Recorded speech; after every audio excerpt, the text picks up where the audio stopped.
Presiden ke-7 RI Joko Widodo buka suara soal reshuffle Kabinet Merah Putih.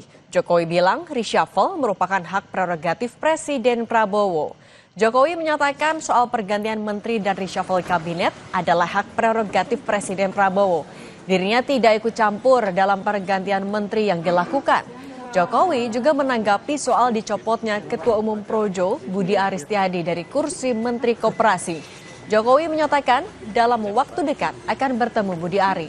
Dirinya juga tidak menyinggung soal bersih-bersih orangnya di Kabinet Merah Putih.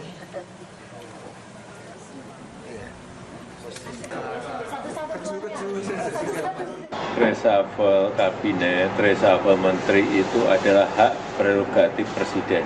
Kewenangan penuh dari Presiden Prabowo Subianto. Saya nggak bisa memberikan komentar, karena itu hak prerogatif.